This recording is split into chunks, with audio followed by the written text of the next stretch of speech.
that and say,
Okay, we'll call the meeting to order at 7 o'clock. Roll call, please. Ross, Yes? Eric Miller, Yes. Ken Shepard, Here. Harvey McCleskey, Here. Kevin McGinn is not here, Donna Simmons. Here. All right, next approval of the minutes. Has everyone had a chance to look at them? Motion to approve the minutes. Second? Second. Any discussion? Nope. Jan Ross, Yes? Eric Miller, Yes. Ken Shepard, Yes. Chrissy Kaminsky, Yes. Harvey McCleskey, Yes. Donna Simmons. Yes. Any additions or corrections to the agenda? I was going to ask, and maybe it'll be in your director's report, if we can have an update on the strategic plan and how that process, will you discuss that in your director's report? Sure. Okay, thank you. Hearing no visitors? None.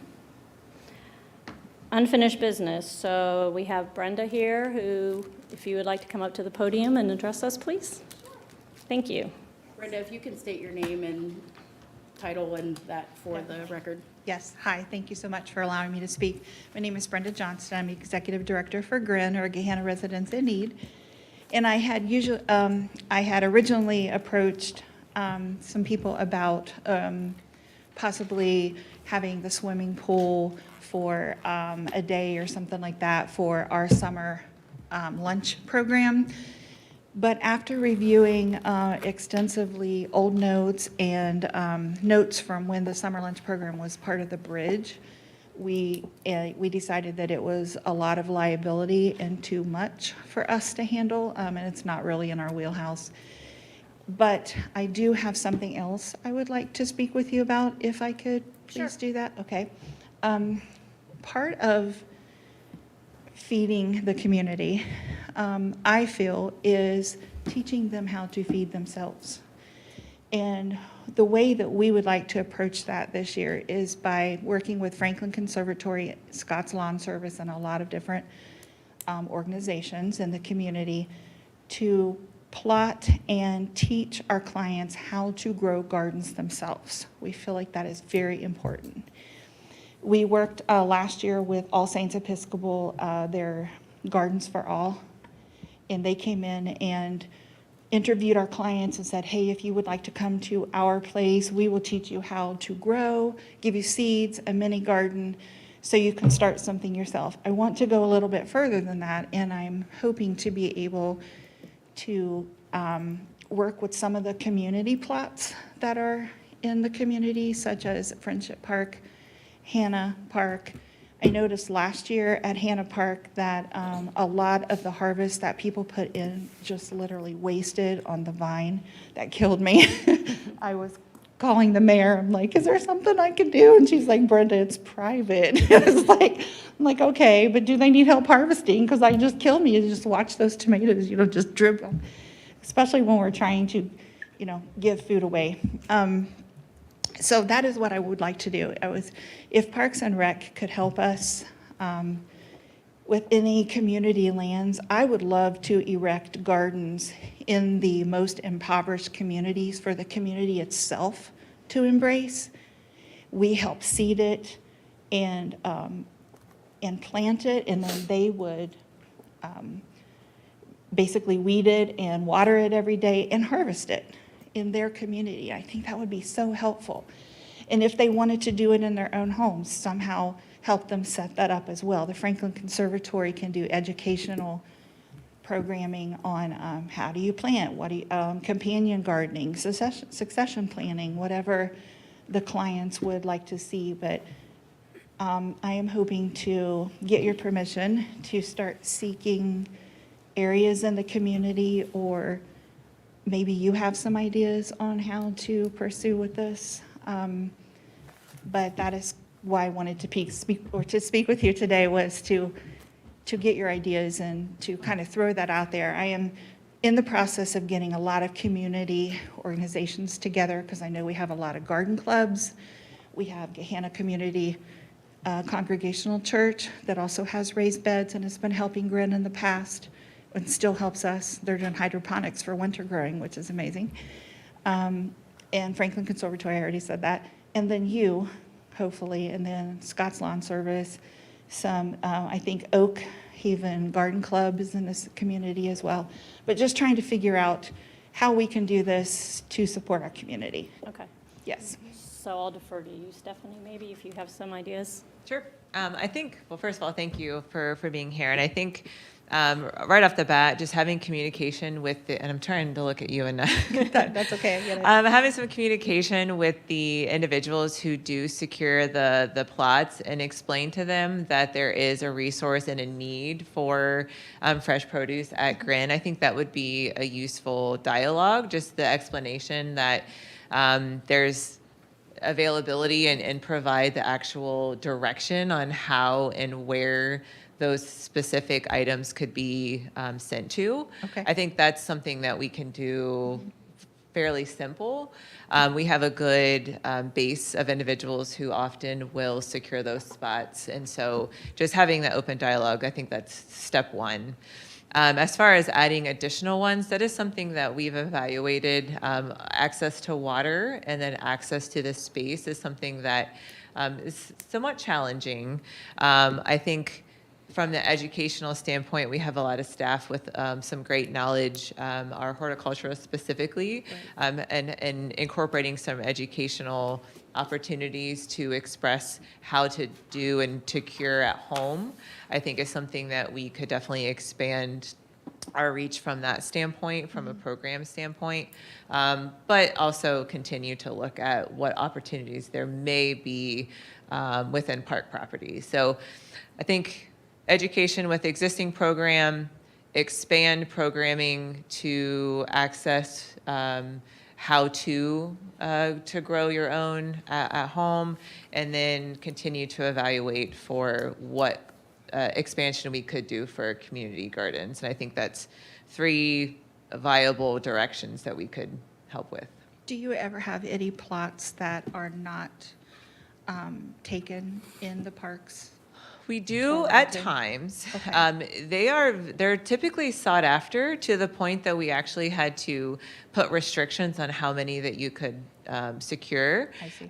In the event that we do have additional spaces, we typically have our summer camp operation take those on, and that it's an educational component for those summer camps to do same thing, teaching them how to learn and grow, and those, if we do have the availability for our summer camp operation to do, then what is produced could absolutely go to Grin, and that's just another way of being a good steward as a teaching that to our campers. So That would be wonderful, yeah.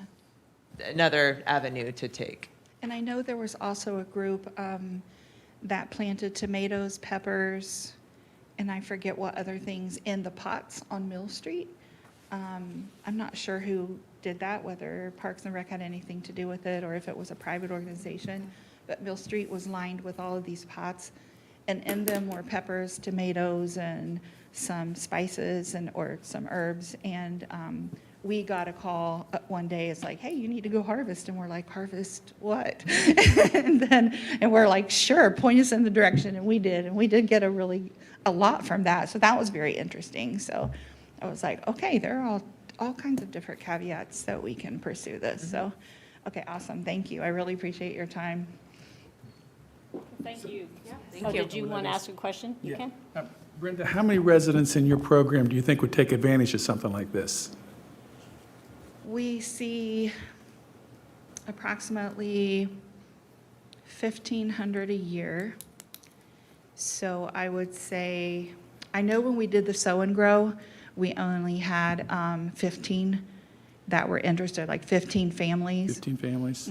But then also, we had Garden for All and I can't remember the other organization, had a bunch of potted tomatoes that they brought to Grin, and everyone wanted them. They were like, oh, I want to plant this in my yard. I want to plant this. They were gone with the first pantry. So it's really hard to answer if I feel like if they have skin in the game, like it's in their area and they're responsible for helping, I feel like we would get more people to help with that, but I can't really give you a great answer for that.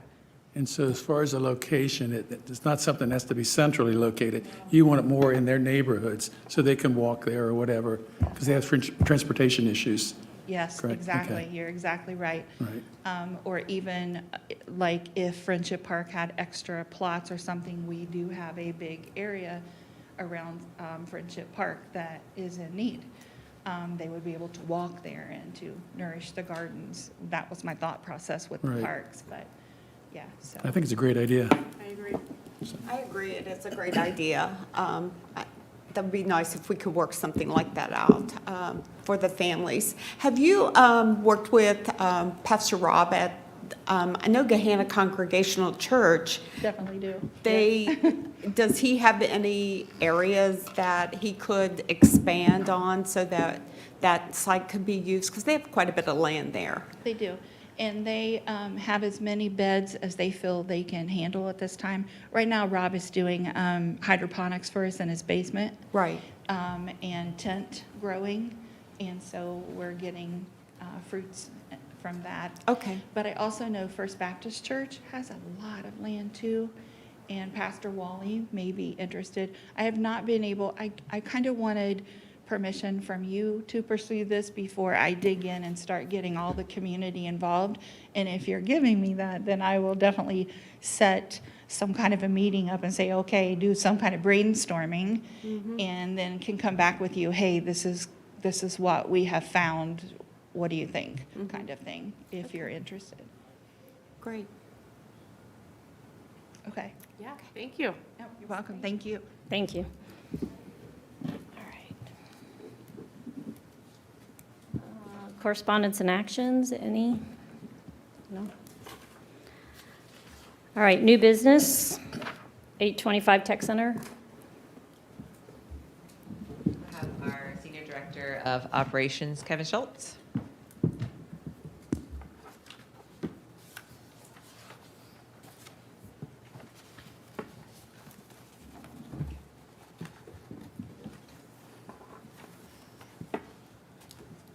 So good evening, folks. Like Steph said, Kevin Schultz, Senior Director of Operations. I'm the fortunate one, I guess, fortunate some days. The fortunate one that gets to manage 825 Tech Center Drive from a project standpoint. And then I'm also the one that gets to be the mouthpiece of this project. But as I always like to point out, there is a whole team of people, including Director Farrell, including the mayor sitting behind me, Chief Spence, Senior Director of Administrative Services, Miranda Vollmer, Planning Director, the Clerk of Courts, who all participate in the design and in our 825 project. I don't know that there's a department, if you would, that isn't intimately familiar with the 825 Tech Center Drive project.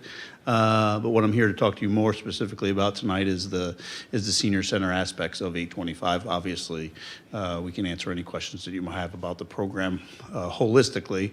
But some of the things, and I should have brought my notebook up. One of the things I'd like to start with is first, the project objectives are on the screen. These are objectives for the project overall. I'm not going to go over them in specific, but as you guys are looking at those, just some anecdotal type things. We've been to the senior center either to talk to the GASAC committee, I think 3 or 4 times since this project kicked off. And then we've also met with the senior membership group regularly. So the mayor has a regular monthly meeting that she invites me to regularly. And I think I've probably presented in front of those folks a number of times, 6 or 7 times since this project kicked off in I think the first time I was there was April of 2022. So we're there regularly. We were there earlier this week. We answer their questions. We take their questions. So they're intimately familiar with what it is that you folks are going to see here tonight. And then the other note that I would make is that on our 825 Tech Center Drive webpage, every presentation that we've given as it relates to this project, every live stream, so on and so forth, is there that you guys can click on and review and so on. But As we go through some of the slides here, A25 Tech Center Drive, obviously this is a 100,000 square foot Class A office building that you're seeing in the darkest blue on the screen. This project basically takes into everything on this particular campus, so it incorporates City Hall, the police department, and the senior center in a new 130,000 square foot facility when it finally comes when we finally move into it. So what you're looking at is that in the next level blue, the medium blue is the expansion space on this particular facility. And then the lightest blue on this particular drawing is just canopy space that overlooks the front of the building and creates a park-like setting off of the front for folks, you know, in the nicer weather, not so much in the middle of February here, to sit out front and whether it's eat lunch or wait for a court appointment or just kind of hang out for the day. There's those types of spaces that are also considered in the overall site plan. All of the red circles that you see on the screen are entryways into the building. So from left to right, we have the police department entrance on the far left. We have the main city hall entrance, if you would, in the middle of the facility. And then on the far north portion of the facility is what we would refer to, obviously, as the senior entry. Also on the back side of the building, the smallest little dot here, this is what we would refer to as a senior member entrance. If somebody was coming for membership into the facility, they'd park out front, they'd come in, they'd see the staff inside of the senior center. They'd sign up for membership, so on and so forth. They'll likely be given an access card where they'll be able to park in the back portion of the parking lot here, and then basically badge into the facility and then gain access through the back door. Just another note on this particular plan, anything that you see in red is just security fence, which would be then staff only and or police only type facilities. So the senior center is located in this particular portion of the facility. By way of statistics, the senior center, the existing senior center is 5,740 square feet. That goes from the front door and the circulation area to the mechanical rooms inside of the building to the kiln room and the art room, the kitchen, the offices, so on and so forth. I'll repeat that number. That's 5,740 square feet total. The programmable space in 825 Tech Center Drive, and we're going to go over these spaces more specifically. So just the programmable space, so an area where a member would have access to and go and take a program, that space measures at 5,890 square feet. The existing facility is 5,740 square feet, and the programmable space at 825 Tech Center Drive is 119% bigger than the whole entire facility that's over on this particular campus now. 75% of the entire footprint, which is about 8,000 square feet, is dedicated towards dedicated to senior programming, and purpose-built for those matters. I think a great example was just last week when Sauce and Song was. Sauce and Song is, what is it? It's a dinner party, right? It's a dinner party, but it basically takes up the entire facility. And that's the only program that can go on that evening.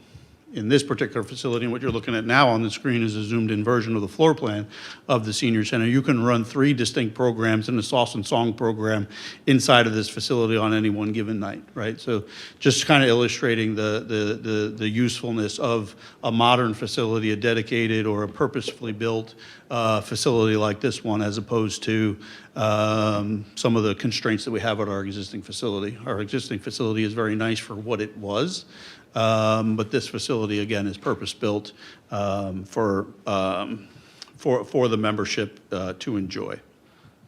So as we go in here, again, these are the 3 entrances that are on the front of the building here. This is the senior entrance, and this is the outside of the building. They would come into the main portion of the building, they'd come down the hallway here, and then they'd enter the senior center through this particular doorway here.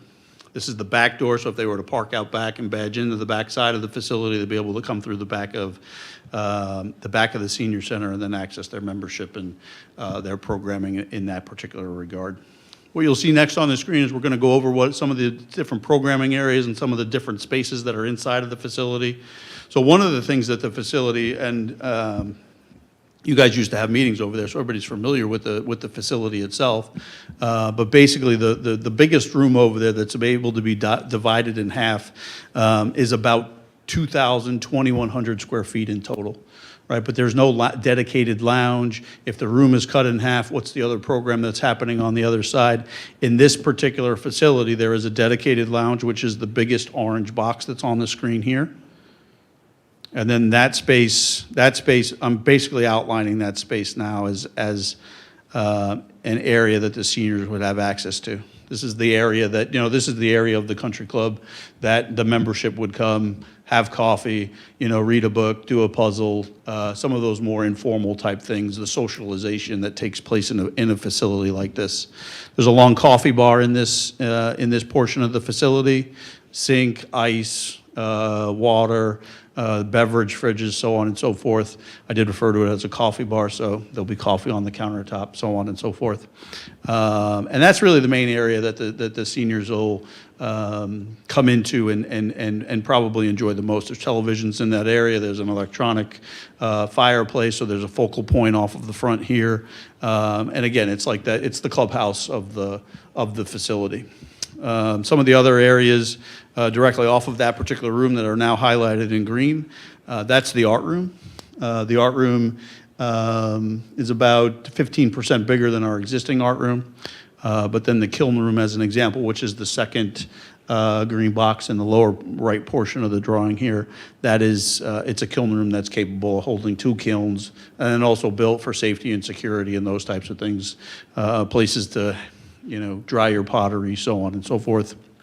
We'll get to storage in a couple minutes here. Back to more programming space. So in the programming space, there's really, I guess what I'm going to refer to as 3 different areas of programming space in the main multifunction area of the facility. So we have a very large, what we refer to as a pre-function area. The intent of a pre-function area is, if you were going to a conference, as an example, in a hotel, right, they got that main area where registration would happen, right? So the pre-function area is supposed to receive people to then go into the banquet halls, which you see on the 2 squares here on the north of the picture here. But the pre-function area it's a fairly large area. That's about an 1,100 square foot area, and the seniors can actually program inside of that area as well.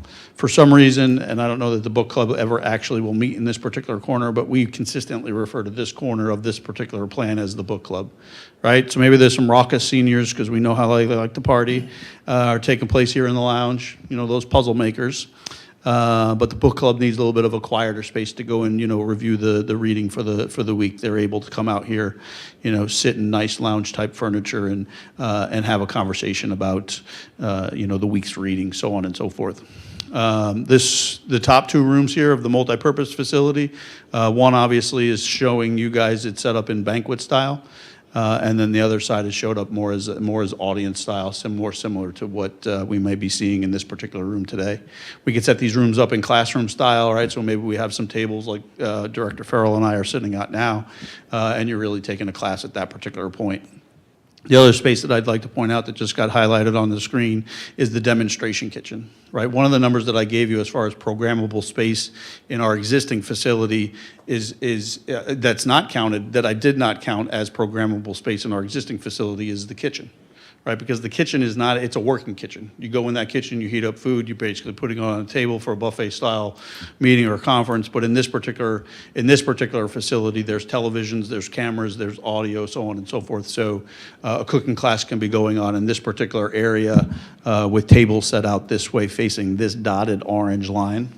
Hopefully you can see that dotted orange line there, because this wall opens up and then opens up that kitchen area to the bigger space, and now you're taking a cooking class, right? I think Lauren, one of the staff members over there, she does baking classes and those types of things.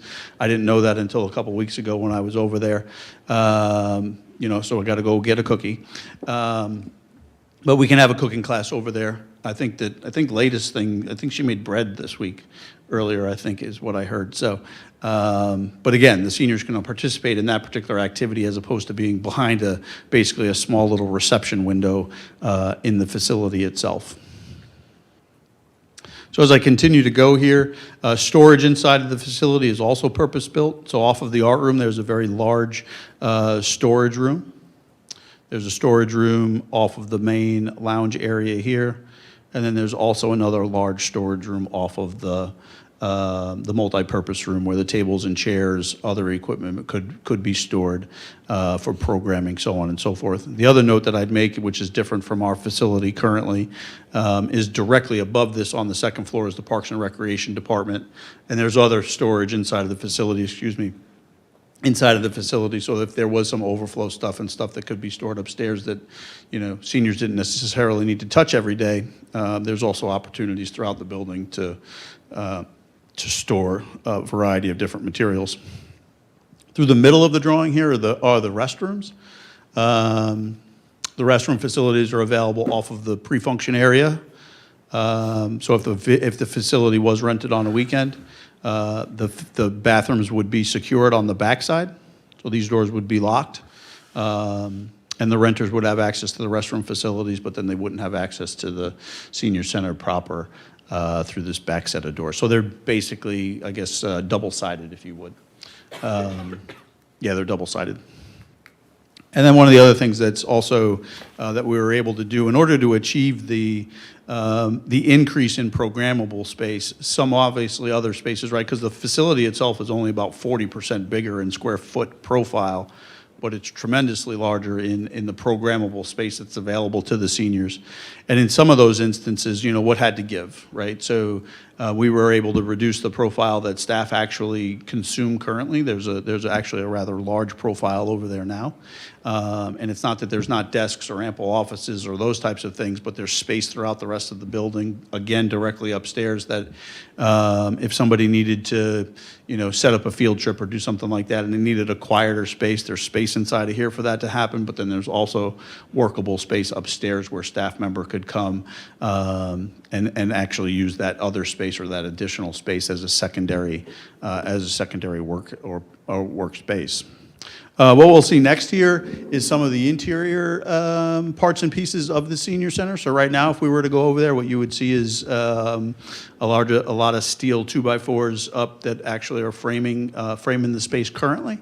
But then we have a lot of renderings like this, which are rather boring on the left-hand side of the screen. But then we have more pictorial stuff like you're seeing on the right-hand side of the screen. We'll draw a couple arrows. So that this angle brace here. So this spot here that's coming down that says open to beyond, that is where this gentleman is walking out of the senior center. This is the back, he's actually exiting the senior center through that back door, that membership door that I spoke about. This angle here is that same angle that you're seeing on this particular wall here. Little area for some decor, whether it's books or vases or whatever may go on there, and then some casework with countertops for a variety of other uses and purposes. You see the tables throughout the middle. These are the actual chairs, these are the tentative chairs. And we haven't made final furniture decisions, but we're getting closer. And this is the actual chair that's being programmed in that particular space now. You'll see a television on the wall here, along with the bottom fireplace, and then this is the backside coffee bar that I referred to earlier, with the front door being where the cursor is now, with the reception desk, the main reception desk for staff to sit at to answer questions, so on and so forth. This profile here is what the coffee bar would actually look like. So you got beverage, fridges, and ice, and then above and below countertop space and cabinetry for storage and those types of things. So it feels like home as opposed to feeling like a little bit of a sterile environment that we currently have now. Second set of pictures is of the same space. It's just from a different angle. So now I'm standing basically at the backside of the reception desk, and I'm looking into the senior center itself. This gentleman is still leaving the senior center. That's the same gentleman. This is the back door here, and this angle brace is what we went over earlier. You can see the television. The fireplace itself did not get rendered in the picture, and this picture also doesn't show the focal point that we chose to create with the lounge furniture in front of the television and the fireplace itself. But hopefully what these pictures are beginning to describe is the much more warm and welcoming and inviting type of atmosphere that the senior membership will have the ability to come and enjoy on a regular basis. We don't have pictures yet or renderings even of the multi-purpose area and those things. But as we give those and get those and do other presentations, we can provide those to you folks as well. So with that, I'm back at the floor plan that we ended with. And that's really the conclusion of my prepared remarks. So with that, I can take any questions, and staff can take any questions about operations and those types of things. Yes, sir. With 8 entrances marked in red, are there going to be adequate signs so that visitors will know which entrance to go in? Yes, sir. So one of the things that we're talking about currently is exactly what that wayfinding, when you arrive on site in the front of the building, looks like, so that you know if you're there to go to the senior center to purchase a membership, maybe you know which door is senior center proper versus city hall versus the police department. Around the back, that's more of a, I guess what I'm going to refer to as an informal entrance, that the first time that you're there, you'll know exactly where to park and then exactly which door to go through. But it'll also be clearly marked that this is the senior member entrance off the back side of the facility. And we'll have proper monument signs on the street and so on, so. Thank you. So the multi-purpose room, does that have divider walls so you can break it into smaller sections, or, and if so, how many different areas will you have? So it's a dividable into 2 different spaces. 2 So spaces. the dotted line that you see through the middle of the drawing here, Oh, that's one, okay. that's where it divides. It technically divides at the demonstration kitchen also, but we don't consider that to be a 3rd space necessarily. It opens the demonstration kitchen up to the larger multi-purpose room area. Yeah, it just opens it up in that. Okay, and what's the maximum occupancy? of The maximum occupancy for a banquet style, so if it was set up as all tables as one room, is about 160 people. And then if you're doing audience style, you get much closer to like what's shown on the right-hand side of the screen there. You get much closer to about 200 people, depending on exactly how tight of a With just squeeze you chairs wanted and- to get, yeah. Or a few tables. Yep, and then aisleways and those types of things. So anywhere between, I'd say between 170 and about just shy of 200. You said when you come in the back, there's key entrance? I wasn't. It's like your access card. So it'd be the equivalent of, I don't have my ID on me So actually, the but the equivalent of my members ID. will have those? Yes, I mean, ma'am. oh, okay. Yeah. Okay, Yeah, so they'd be issued a card with their membership. gotcha. And then it would be as if they were an employee, but they'd only have the access to basically that area. back door. Yeah, exactly. Okay. Yep, that would be the only door that their card actually gave them access to come into the back door. It would be restricted by hours and those types of things, so if the senior center was closed, they badged, their badge Okay. wouldn't work, so, yeah. Or even if the senior center was closed for weather, as an example, right, their badge wouldn't work, so all tightly controlled. Anybody else have questions? I know when you did the presentation the end of January for the seniors during their GASAC meeting, I've heard this come up several times with the seniors about the covered entrance in the back, and I'm not sure we've given them enough of an explanation to pause that, because they still are bringing it up even as late as the end of January. And if there is a specific reason we can't do that, maybe we need to go into a little more detail with them. Yeah, so it's something that we continue to look at. So after the January meeting, a canopy off the backside of the facility is not a feasible option for a variety of reasons. And I agree with you. I probably could have been more articulate as to what those reasons were. But if I was to park a car where my cursor is currently, and it's a very long canopy that would need to come out, I'm actually blocking circulation inside of the rear parking lot, which obviously becomes a challenge for a particular set of reasons. There is a little bit of room off of the front, not necessarily to create a portico because I don't have height clearance, but potentially to create a canopy where a passenger, if let's say husband and wife pull up, where a passenger can get out under cover potentially.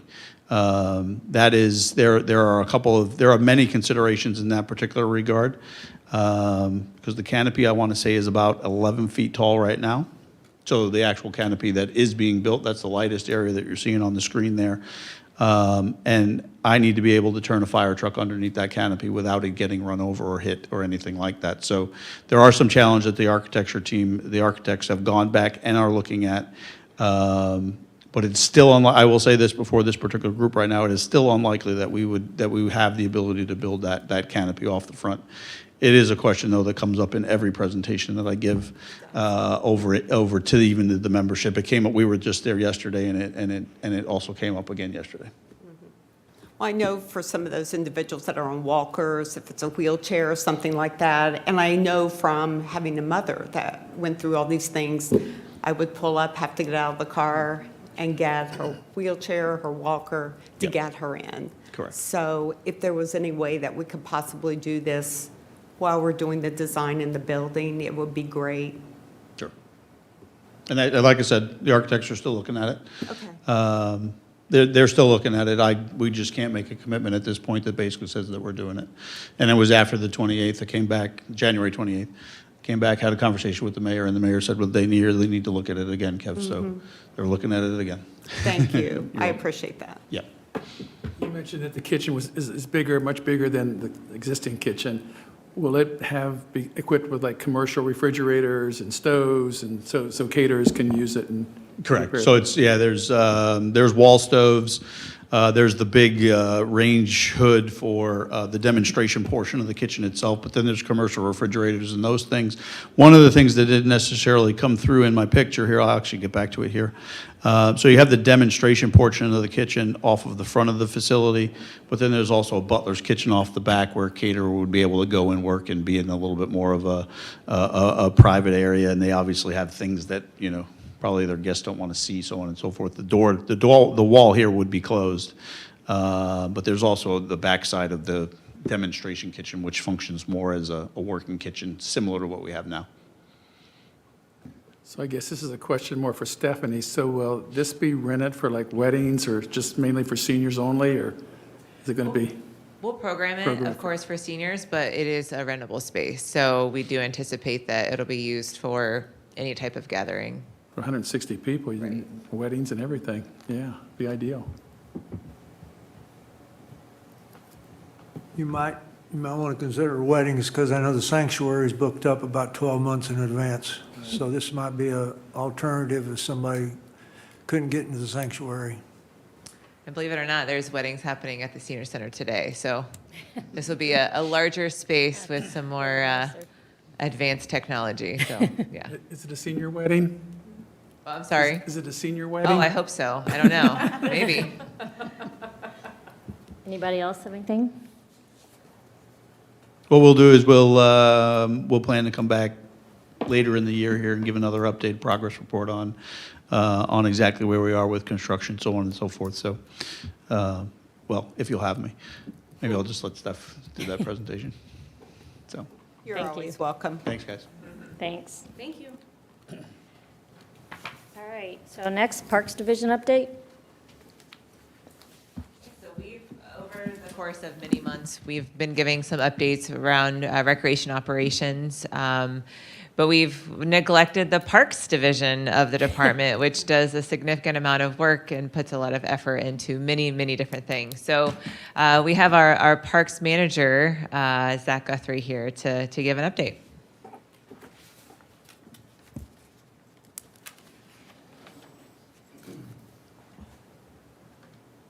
Just a brief moment. So I get presentations now.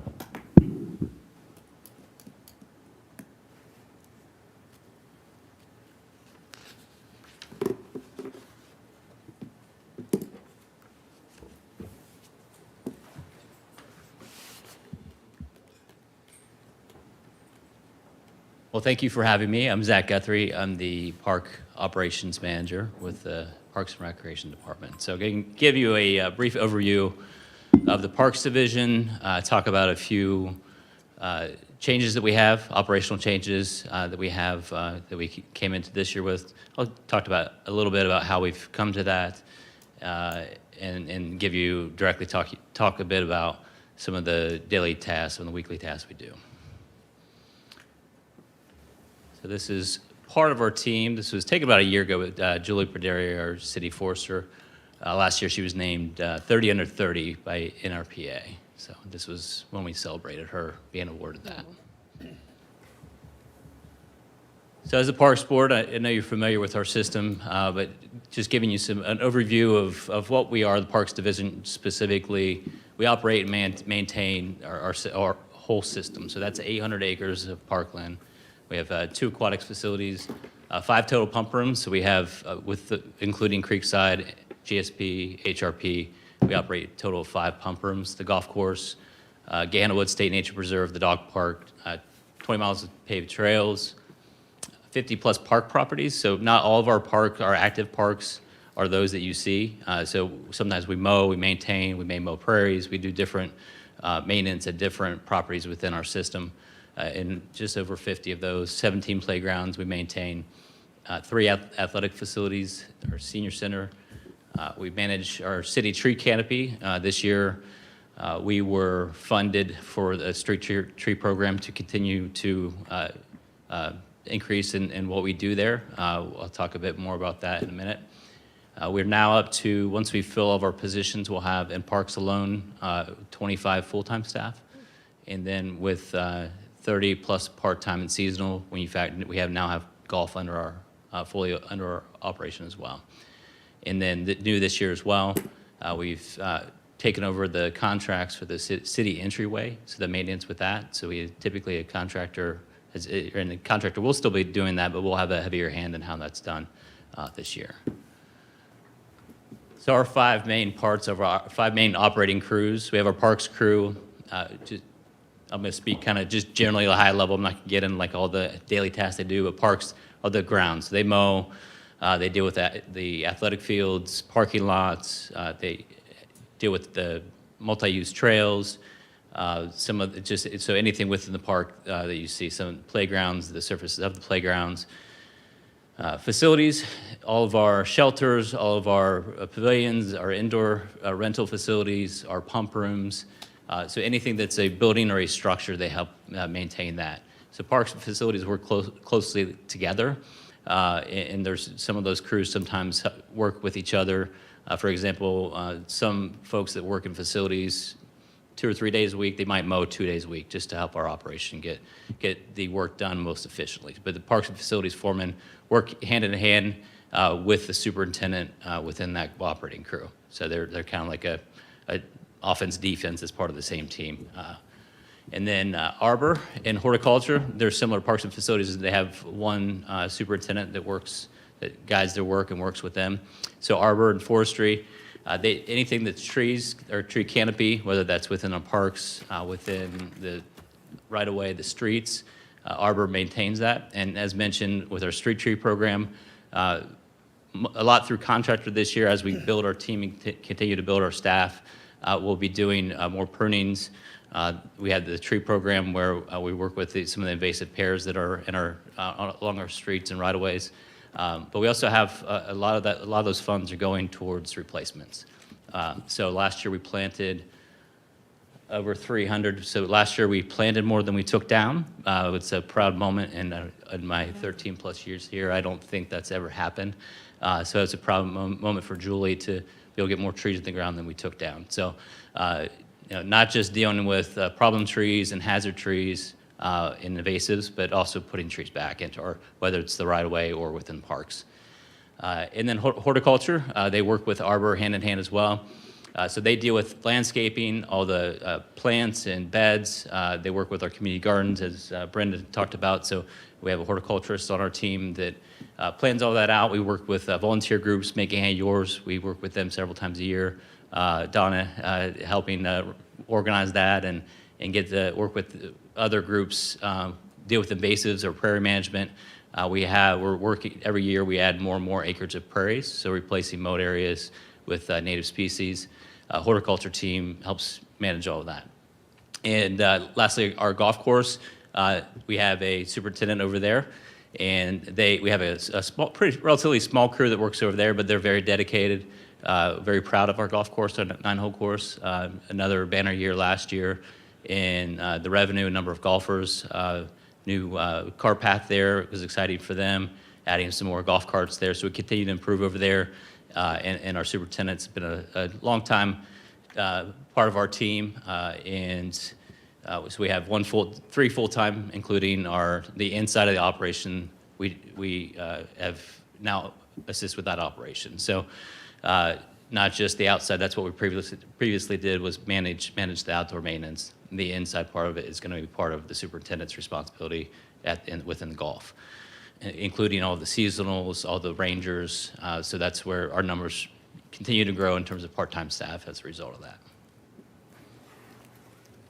All right, this is our newest org chart. It's getting harder to see thanks to our council and support of our city administration. So from the very top, might see if this pointer will work. So there's Stephanie, our director, I guess Kevin's above there, so the senior director of operations, and then we have Stephanie under there, and then it goes to our side. So the park operation manager was a new position this year. I was excited to accept that opportunity, moving from the park and facilities superintendent. And then we now have our 2 supervisors, which were previously Julie Perderi, who is our city forester, and Joe Hebdo moved from supervisors reclassified as superintendents. We currently are in process of hiring a parks and facilities superintendent to backfill my prior position. And then from there, that's where we get into the structure that I talked about with golf, horticulture, arbor, parks and facilities. There are under parks facilities and then arbor and horticulture, there are foremen under those positions that help deal with the day-to-day task, help provide just managing those on-site jobs that are happening, making sure that all the work's being done correctly and efficiently. And then we have a number of full-time and part-time staff that fall under each organizational section of our division. Okay, put together a word cloud, and this is what AI came up with. But we just wanted to showcase what we're doing now as we've continued to have had those growth opportunities, looking at how we operate and those tasks that we do. Our team has started in January to identify, wanted to get down every little thing that we did. Right now, we're up to 450 plus different maintenance items that we do. So this captures some of those, and we'll continue to progress through that before our busy season begins. Usually about mid-March is when everything gets really busy in our division. So by that time, we're just looking for efficiencies as we've grown our full-time staff and really the level that we have of worker. We've always had great dedicated folks a lot of part-timers, but when I first came into superintendent in 2021, we had 7 full-time workers with majority of part-time staff. We're now at 25, including golf. So that opportunity, we also have to make sure that we're making use of those dollars. We've been provided an opportunity to grow our team, but our standards continue to grow, and the expectations that we hold for ourselves are higher probably than those in the public. So really, once we get into March, we'll have an operating plan on what each segment of our division should be doing from day to day and week to week. And we have systems in place to develop and guide us through those tasks and ensure that we're managing it correctly. A couple of fun slides before we close out. So just a few fun things we get to do throughout the year. Volunteer Day, that's a picture from Woodmark Run Reserve. That's the northwest corner of Gahanna.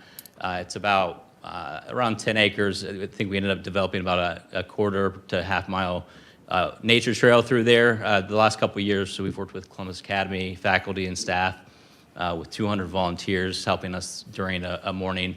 It's a great engaging day with them. We all have a good time, and their staff loves it as well. But I think everybody in that picture those were volunteers.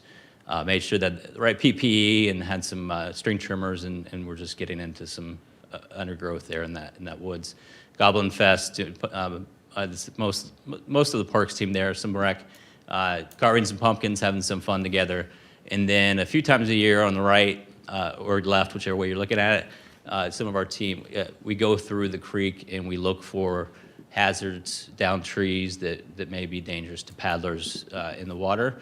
So our arborist guides that along with we have Cody Rubright and Miranda Bauman and then Chelsea Hubbard are the three in that picture, but Miranda's our horticulturist, Cody's our arbor foreman. It's a fun time. We should invite you guys to come along for that sometime if you want to see that. There's always some adventure. Big side joke on that. We always get the Wendy's when they come to Creekside because you're in the water for like 3 hours. So even if we're on a paddle not doing that, when you get to Creekside, you're like craving Wendy's. So we unfortunately had a fish kill last year, but this is where sometimes some of the jobs they do aren't the most fun in the world. We have a picture of the folks in boats there. During I think it was around July of last year, we unfortunately with a drought and high heat, there were conditions that created a lack of oxygen, which ultimately the fish are unable to get oxygen, so they die sometimes. So working on solutions for that. That's Woodside South. But we had hundreds of fish in the water that our staff for a day and a half floated around the water and pulled dead fish out of the water. So, but through it all, they were not laughing at the situation, but trying to enjoy the best they could in that. And then I don't know if this will play. No, okay. The middle one's a video of, we unfortunately have dead deer that sometimes are on the property.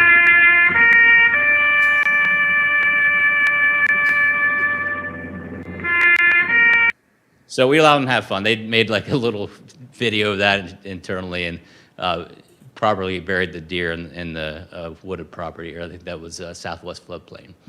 TJ is one of our maintenance worker, a very fun-loving guy, but this was one of the snow events in January. This was after he wiped his face off. When I first walked up to him, he looked like the abominable snowman. You couldn't even see him. But we try to develop a positive culture over there, and we have a lot of great folks that are very dedicated to the city and the work that they do and believe in what we are. And then, we have a little slideshow to finish out, but I'll have time for questions. The city entry maintenance, is that what? Hamilton, is that both entrances coming into the city? Yeah, so the public right-of-way entering the city, so Hamilton Road coming from 270 eastbound on Granville, Johnstown Road, or Granville 62. So the median there and the berms on the right and the left, so the landscape beds on each side of that. The roundabouts on Hamilton Road are part of that. So there's a substantial amount of property that is mostly contracted out right now.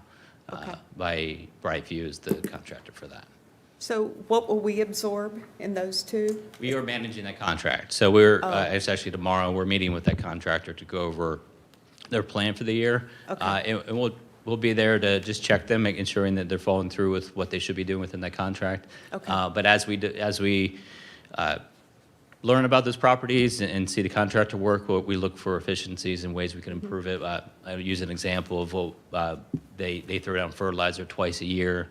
It's not a practice. There's some reason to have fertilizer in a ditch, but what they're using we don't see as appropriate. So we're going to talk to them about that. So ways we can improve and find efficiencies. Again, I talk about that a lot, but we look for a better way to do stuff and not sliding the way it was done before, but we'll just have a new look at it and look for, and there may be opportunities in the future on our horticulture team, adding new trees to areas. So there'll be new opportunities as we learn about the work that's done in the right way. So, and improving the entering into the city, right? Is litter cleanup in those areas part of their contract?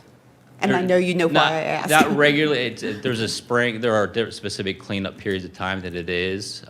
So those are the kind of things we'll monitor with it. So, and we'll look at that with a finer eye. Yeah. One other question, are we having the goats back for our invasive We love the plants? goats. Someday we may ask for goats in the budget, but we haven't identified a specific area yet. It was a very positive program, and it was effective for what they did. So yeah, we'll look for opportunity to add those again. So it's it was a nice way to interact with public and to understand what invasives are and the natural way to remove them as well. Yeah. Two questions, Zach, and maybe Stephanie. The new mountain bike trail, is that in the budget for maintenance, and will Parks and Rec be doing the maintenance? Yeah, yes, it is. We are actively working with a few volunteer groups. We don't have a formal plan in place to work with them as far as like a directly management plan. The designer of that trail, the builder of that trail will be back with us to help train some volunteers. Okay. So there's a couple of groups, Combo and Columbus Academy, who have active groups that we've talked to. The Columbus Academy is a great fit. It's, you know, obviously across from them, and there's a stewardship part of their curriculum. So that we feel optimistic that we'll be able to have a nice set of volunteers. We'll have to maintain as well. So our arbor team has already been through looking for trees and have to deal with trees, and we'll have to regularly check for hazards within that area. And then our parks team will be involved in that as well. And as that continues to evolve, how it performs, the use of it, we anticipate seeing have to keep an eye on it for the first few years for sure. With a new trail, we anticipate some erosion, some different things that happen with a bike trail. So, Okay, just so you know, Combo stands ready to assist. I'm a board member of Yeah. Combo also, so, yeah, yeah. okay, great. You've probably seen, Ralph Yes, and we've coordinated to get some time to discuss those specifics. So we want Combo not only to participate with the trail opening, but also to carry on moving forward. So working with Ralph, the VP, in order to get that Okay. underway. Great, thanks. Anybody else have anything? Zach, I know we got like 750 to 800 acres of parkland. Have you ever broke it down to how much of it's passive and how much of it's active recreation? And I know some of it kind of overlaps because the mountain bike and a lot of the trails would be, Yeah, the you know, mountain bike active will and change that a passive. bit. Our master, there's so many different numbers we float around. I don't want to say the wrong number. Mid 200s is active, so around a little over 500 would be passive. So those wooded areas or those preserves or Gahanna Woods alone, when you factor this, if you take away the state side, we still have 100 acres there alone that Right, we own. right. So there's some other heavily wooded areas too. Which is pretty impressive for a city our size, No kidding. you know. We have a matrix within the master plan that outlines the specific acreage and how it's designated, whether it's neighborhood park, whether it's community park, or conservation. So there's a full breakdown of where that acreage comes from within the master plan.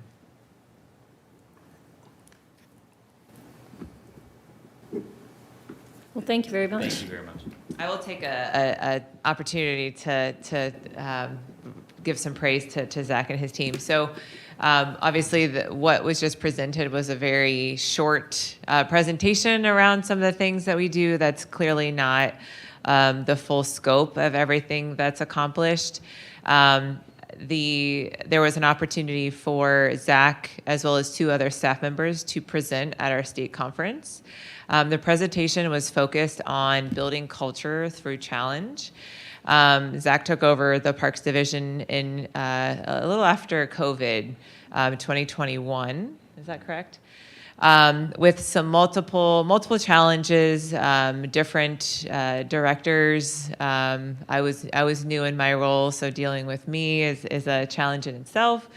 But he was able to really take a look at what could and should be and put things into position. So he briefly mentioned that he was promoted into the Parks Manager position.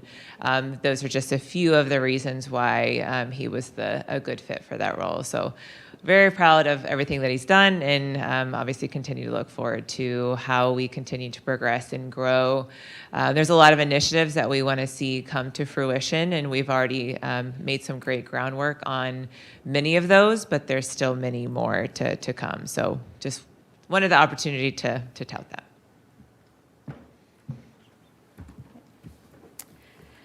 All right, next is GASAC reappointment. So this is the information that we got in our packet with, from Isabel Sherwood. So essentially, do you want to kind of explain, Stephanie, what we're looking for here? I think essentially we just need to approve her being able to run for another term.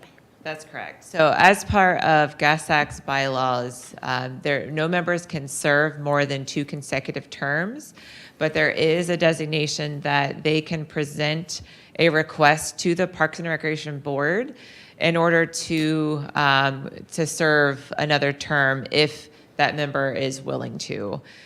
So Isabel has presented justification and interest that she would like to serve another term. So she's just following the formal process in order to be compliant with those bylaws. So for this one, I believe we need a motion, is that correct? That's Or- correct. I'll make a motion that we approve Isabel Sherwood for an additional term at GASAC. Second. Any discussion? I would just like to say that I've known Isabel for over 35 years, and if it was my way, I'd put her on that board permanently. She's that good, and, so I'm totally in favor of the waiver. I agree with Eric. She's just an amazing person, and she really cares about the senior center, and she's really excited to help transition to the new 825 Tech Center. So I'm 100% behind her. Great. Can we have roll call? Dan Ross, Yes. Eric Miller, Yes. Ken Shepard, Yes. Chrissy Kaminsky, Yes. Harvey McCluskey, Donna Simmons. Yes. All right. Director's report? Thank you. And I'll start off with the overview of the strategic plan. So the last meeting, we had discussed the, encouragement in order to participate with the table talks or accomplish the survey. I will say that the survey is still open and will be open until Sunday, the 28th. I hope that date is correct. I said Sunday, but I think Sunday is Friday the 28th. So if you have not participated in a table talk or done the survey, I would encourage you to do that. You can go to ourgahanna.com in order to complete that. Again, if you've already done a table talk, then you do not need to do the survey. It's not both, it's one or the other. There will be a presentation from Planning Next, that is the vendor or the consultant who is completing the plan. They'll provide a full update to council on March 3rd.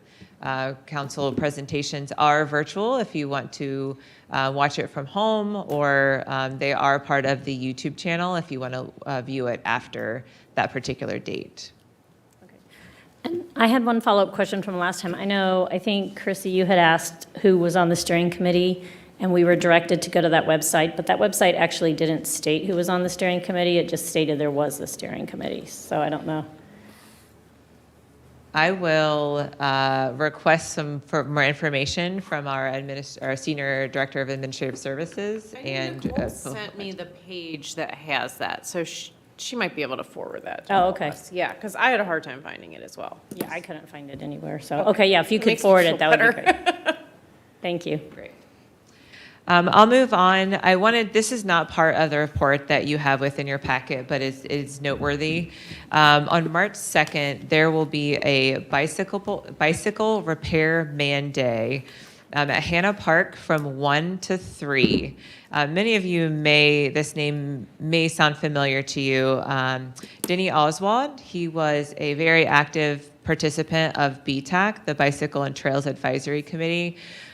He passed away a couple years ago. His overarching mission was to make sure that people had safe, reliable bikes, or just bikes to ride. He actually formulated a business card that his self designation of bicycle repairman. He did this pro bono. He didn't ask for these services, but he just wanted to present opportunity for people. So in celebration and paying honor to him on what would have been his 80th birthday, which is March 2nd, the Bicycle Repairman Day will be an opportunity. Bicycle One will be on site to do bike checks. They'll be able to do some small repairs if you need air in your tire, if you need just a few small things. They will be on site in order to accomplish that. We're also, and this is news for Brenda also, Bicycle One has also donated a children's bicycle. In order to enter into the raffle for the bicycle, all you have to do is present a non-perishable item that will donate to Grin in order to enter into that raffle. So there you go. Again, it's just an overarching, it's a celebration of him, but then also it's a good opportunity to get your bike out and make sure it's ready to go. This is for adults also, it's not just for children, so adults can get their bikes out as well. And one other thing to add that, it's Denny's 80th birthday that day. So that would have been his 80th birthday. And they're going to have a food truck also. Oh. So it should be a fun event. One other note I wanted to make, you'll see it this is within the packet. Our recreation supervisor, Chelsea, as well as the grant administrator, they submitted a request through ODNR for a boating safety and education grant, and they did receive an award for that. So it's a little over $14,000, so we'll be able to put that money towards the fleet and in enhancing our PFDs or just overarching educational opportunities for our inventory. So staff always do a great job of looking for those alternative funding options and really putting the effort into seeing those come to fruition. That is all I have, unless there's other questions within the report that's presented. I saw something in here about Gahanna Market. Plans have been solidified. Could you talk a little bit about that? Sure. So the farmers market, we were not able to move forward with an option for the 2024 year. For 2025, we are looking, it won't be a weekly market. It will be monthly, and it will be paired with the midweek at the creek. That was an event that the CDA had run last few years. So it'll be a much smaller footprint than what Make Gahanna Yours had done. But our hope is to help generate some foot traffic, help generate some excitement around it. And it will be located at Creekside specific. So understanding that it may be a challenge for vendors to do that weekly, especially with the inability to park right next to their space, this will at least present the opportunity to get the market in a functional space to try to help encourage that participation. So that will be the plan for the 2025 year. And when does that begin? The first date is in June. The specific date I cannot articulate. I could give you a date, but it would probably be wrong. So I can gain that information and get that to you. No, that's fine. And then I was going to ask about the staffing. How does that compare to past years in terms of where you're at so far? And that's the last year we were able to get a coordinator for special events. Tyler is our coordinator that was able to be brought on in the second quarter of last year. That has been a huge advantage to the event team. There's already, just with our own events that we put on and host, it takes a significant amount of coordination. That's not considering the other special events or community opportunities that are presented that we may not host, but we do need to support. It does take time. So the staffing level there has been a huge benefit in order for us to move these things along. And I would like to say, I did the Sip and Tie event that was at Edison's, which was wonderful, and I even coerced my husband to do it with me, so that was a great event, and she did a really nice job. Good. So. Good, that's great. Does anybody else have any comments? Okay.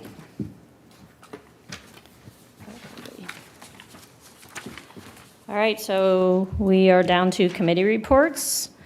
BTAC, I know you guys met. We did have a meeting. We had about 10 board members and 2 staff members there. It was a very good meeting. Some of the things were on the agenda. One, the active transportation plan. I guess it's finished. It's going to go to council March 17th. Is that correct? Also, the 2025 Big Walnut Ride and Gahanna Historic Ride. That's going to, I think they're going to start that again. I don't know, they're doing it, what, like every month or so? They're going to do some kind of a route in a historical thing through the city. The other thing they discussed was the Schools to Routes trail, trail, and I guess they're trying to do some updates to that.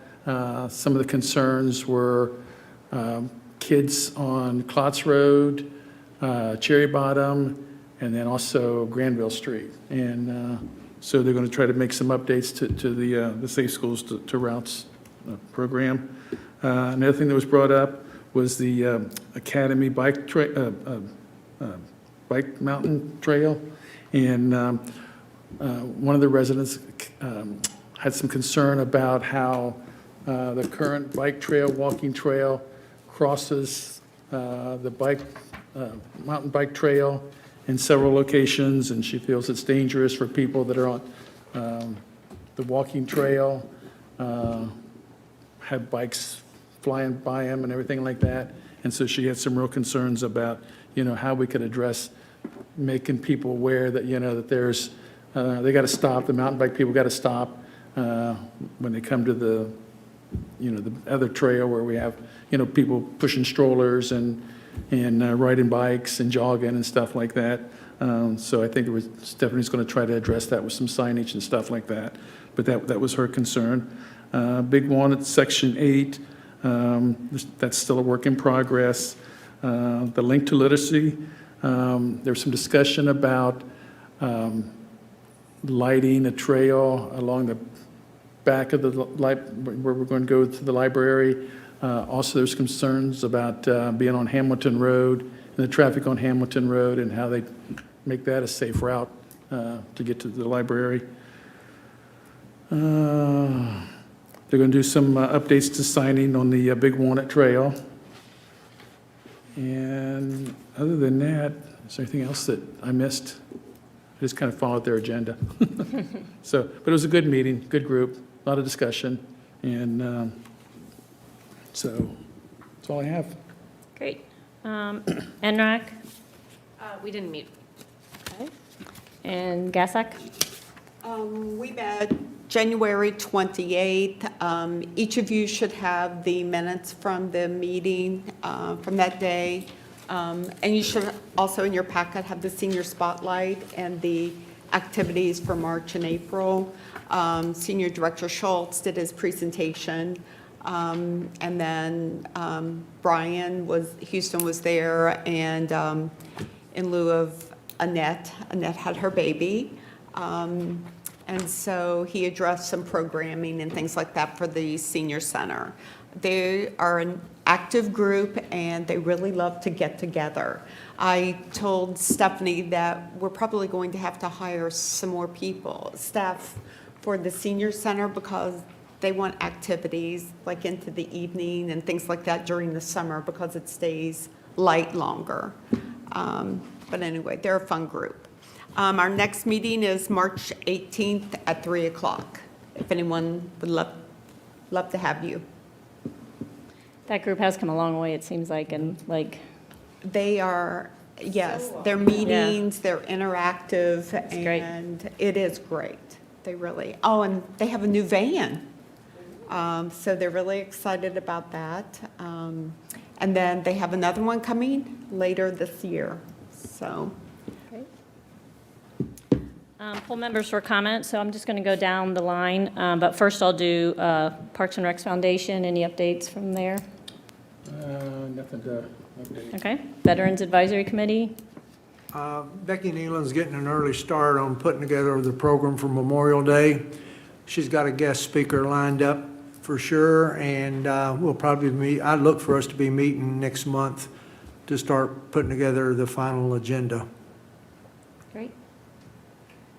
You- we can just- Once the final agenda is put together, I'll make sure that's distributed to all of you. Okay. Thank you. We can start down there. Do you have anything else to comment on?